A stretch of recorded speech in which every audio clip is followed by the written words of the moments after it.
So we have all heard those stories about kids wanting to be like their favorite superheroes, or people being so inspired after watching a movie or a TV show that they decide to change their life. But have you ever heard of a case where someone decides to commit murder just because they were interested in watching true crime documentaries? Someone committing a murder because they were curious about how it would feel firsthand? Well, I bet you haven't. This is the case of Jung YooJung, the 23-year-old South Korean woman who committed the first-degree murder of a tutor and then brutally dismembered her victim's body. Jung YooJung. The first question that comes to mind is, who really was Jung YooJung? Well, let me tell you. Jung YooJung wasn't someone that usually stood out in the crowd. Born in 1999 in Busan, Jung YooJung lived with her grandfather mainly because her parents were too busy to look after her. Now, this is something that might have caused Jung YooJung to develop a peculiar behavior from a young age. She attended a private school in Busan, where her class fellows have described her as somewhat of a loner. They said that she sat alone at the back of the classroom without trying to interact or talk to her peers. Anytime anyone tried to strike up a conversation with her, she wouldn't engage and kept minding her own business. Now, this is why she had an unremarkable reputation in her school. Having no significant friends, Jung YooJung remained all by herself. After graduating high school, she remained unemployed for about 5 years, which is when she started preparing for her civil service exam. Now in South Korea, one thing you need to know about working in the civil service industry is that you need to be proficient in English. Since they don't really speak English as their first language in South Korea, most of the people there aren't that good at it. Even with Jung YooJung, it is said that her English speaking skills were near the level of a high school student. This detail is important later, as it gives us an insight as to how she managed to get a scapegoat to fulfill her desires. Another thing that you might be wondering about is that, why did she do it? What possibly could have motivated a seemingly normal person to commit such a heinous act of crime? That too out of nowhere? Well, you see, as it turns out, during her 5-year-long break while she prepared for her exam, Jung YooJung really got into the world of true crime and horror. She would spend her free time watching documentaries, TV shows, and reading books on the same genre.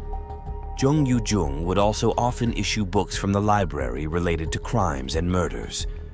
This is something that could have possibly led to her developing an interest in the realm of murders. Another important detail in this regard is that while the police went through her phone, they found out that she was an extremely lonely woman who had no friends, never went out or made plans, but instead chose to spend her time watching true crime. Now, I'm not saying there's something wrong with watching crime and murder-related stuff. Sure, people have different interests, but what really gets to me is how she wanted to turn her movies and shows into her real life, how she chose to seek inspiration from the worst of the worst. Her phone was filled with searches about some specific serial killers and questions like how to murder someone and then get rid of the body 3 months prior to the crime. Finding a victim. The next question that comes to mind is, how did she manage to find a victim? Like, how did the thought of even getting a tutor only to murder her come to Jung YooJung's mind? So one thing about South Korea that I need to specify is how hectic the lives of people who live there are. Students have these crazy work schedules, and I'm sure you have also heard about the K-pop singers who are made to overwork by their managers. Basically, if you live there, you barely have time for leisure. Even students at high school level are in such a race for getting good grades and getting jobs that almost all of their time is spent doing that. So as a result, the culture of hiring a tutor is very prominent there. You can get a tutor as easy and efficiently as getting an Uber over here. There are apps made where people can apply for jobs as a tutor, get certified, and post their resumes on there. And usually parents who need a tutor can then interview them, ask them questions, and hire them for their kids. So how is all this in any way relevant to what we were previously discussing? Well, you see, the thing is, Jung YooJung created an account on an app that was made for hiring tutors. She posed herself as a mother of her teenage daughter that was in middle school, and she needed a tutor who would teach her daughter English. Now, how these apps work is that you can DM any tutor that you like, and they can DM you back, discuss details, and make plans. So from what we know, YooJung was the one who DM'd this tutor named Kim. Kim was 26 years old and claimed she can teach English and that she teaches English at a college level. Messages were exchanged where they decided on which day Kim was available and how their arrangement would work. One thing that is a bit eerie about this entire conversation was that in one of the messages, YooJung can be seen asking the tutor if she lived alone. Obviously, at that time, Kim didn't think much of it, since it is pretty common for females to live with their parents in their early 20s in South Korea. Another thing is that Jung YooJung didn't really care about who her victim was as long as she got to wash her hands. So it was probably better for her if the victim was someone unknown to her, as it wouldn't directly tie her to the crime. And about murdering someone in the same age group as her, some experts say it was because of her desire to embody her victim, since the tutor had graduated from a prestigious university while Jung YooJung sat unemployed for 5 years after finishing high school. The timeline of the murder. Now you guys might be wondering, how did she actually commit murder and what went down the day Jung YooJung decided to go through with her heinous intentions and possibly ruin her life. So, like I said before, Jung YooJung posed as the mother of her teenage daughter and conversed with the tutor, making an arrangement on when to meet and where to meet. After all this was decided, she went on to buy a school uniform to portray herself as the teenage daughter whom she talked about with the tutor. Since Jung YooJung had a short stature, the teacher mistook her for the student and let her inside the house. Another thing she did was go there grossly underprepared. She just slipped a knife into her pocket, which we now know is the weapon of the crime. Anyway, once she was inside, we don't exactly know what happened, but in one way or another, she brutally stabbed the tutor to her death and left her bleeding in her apartment. After which began the next stage of her crime.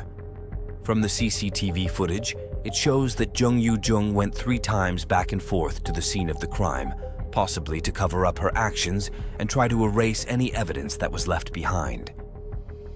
She went back to her house to pick up a suitcase in which she would later place the dismembered body parts of her victim. She also went to her local grocery store to pick up some cleaning supplies, locks, plastic bags, and even more knives.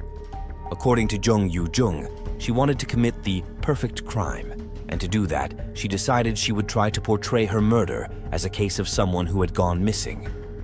And how did she do that? Well, she took the ID card, wallet, and phone of the victim with her. She even changed her bloodied clothes and wore the tutor's clothes, maybe as a way to embody her, to really get into the mindset of who her victim was. Taxi driver's encounter.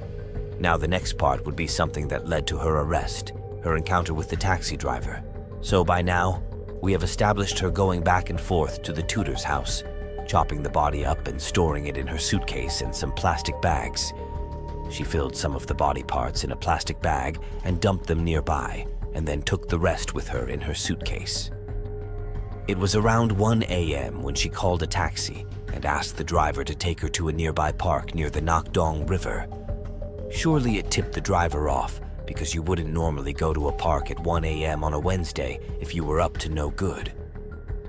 So she took the taxi, dumped the parts that were inside the suitcase in the park. Something about this entire arrangement seemed off to the driver, and he chose to stay near the park without her asking him to wait for her. After she returned, without noticing that it was the same driver, Jung YooJung got into the taxi and asked the driver to take her home. By then, the driver had already called the police and kept stalling her till the police got there. Her visit to the hospital. When the police got there, they inquired about the suitcase that she had with her and asked to open it. Some very visible bloodstains were seen on the suitcase that got the police very suspicious of her doings, and they asked her to come to the hospital with them. Jung YooJung tried to pass off the bloodstains as her menstrual blood and said that she was in a hurry, so she placed her dirty clothes in the suitcase, but upon tests done by the hospital staff, she showed no signs of menstruation. Even then, she went on to tell another lie, saying that she just had a baby all by herself and her birth had been a miscarriage. She said that she went to the park to dump her dead child because maybe to her it seemed a lesser crime, But then again, her lies were revealed after tests were done on her, and it showed that she indeed was not pregnant and hadn't given birth in the past few hours or even days. Psychoanalysis and legal proceedings. Now, if we take a look at YooJung's mental health to try and find a reason for what could have led her to do this, we wouldn't find anything out of the ordinary. She did have an introverted, antisocial personality, but that isn't enough to make someone commit a brutal, cold-blooded murder. She didn't show any signs of any sort of mental illness. Other than this, as hard as it is to believe, she had an absolutely clean criminal record with not even a minor crime to her name prior to this incident. If we talk about a pattern of behavior or some social history that can be linked to a killer's mindset, you won't find any information regarding YooJung thanks to her almost zero social existence and keeping everything to herself. Another important aspect to this is that in the CCTV footage, Jung YooJung can be seen calmly walking from one place to another, even after murdering someone. She seemed excited, almost giddy, showing no signs of panic or remorse over what she had done. This might seem a bit creepy, considering even the worst serial killers can be seen panicking after going through with their crimes. But Jung YooJung maybe did not understand the gravity of what she had done, or maybe she was someone who had no guilt over her actions. Now that we are on the topic of psychopaths, in South Korea, every murderer is made to give a 4-factor psychopath diagnostic test. A score of 15 on this test means you are normal, while if you score above 25, you are a certified psycho. Well, guess what was YooJung's score? 28. Yep, she scored a mind-boggling 28 on this test, which was much more than what many of South Korea's most horrible serial killers had scored. Considering her score, most experts were of view that if she hadn't been caught after her first murder, she would have most likely turned into a horrifying serial killer. After interviewing and getting to know her, police psychologist stated that YooJung was actually a reclusive loner with very low self-esteem. Shortly after her visit to the hospital, she was arrested. Her first testimony was a lie in which she stated that the murder came after she had an argument with the tutor. But upon her family and the police insisting on her, she finally told the truth. Even after her arrest, she told police that she had dreams about how to commit a perfect crime. But as you guys have seen, this in no way was a perfect crime. YooJung would have got caught even if there was no incident with that taxi driver. Well, first of all, Kim's DNA was found all over YooJung's apartment, and similarly, YooJung's DNA was at Kim's apartment. Secondly, the leaking suitcase turned out to be the biggest flaw in her plan, and she was even caught in several surveillance cameras that were installed in her way. YooJung's trial hasn't been given a trial date yet, and she's still going through some psychoanalysis to accurately determine her mental state. According to experts, it's most likely that she'll be charged with a murder in the first degree. 피해자와 유가족들에게 정말 죄송합니다. 제정신이 아니었던 것 같습니다. 죄송합니다. 할 말이 없습니다. 죄송합니다. 검찰 조사에서 성실히 조사에 임하겠습니다. Conclusion. One can never be sure that was going through YooJung's mind when she was committing the crime. Some conclude that it was jealousy that took the best of her. Jealousy because, after several attempts, she still wasn't able to pass her English exam while her tutor was exceptionally well with the language. While others are of view that she did it because she was just curious to see the outcome, feel what a murderer feels, and see a person living her last breaths.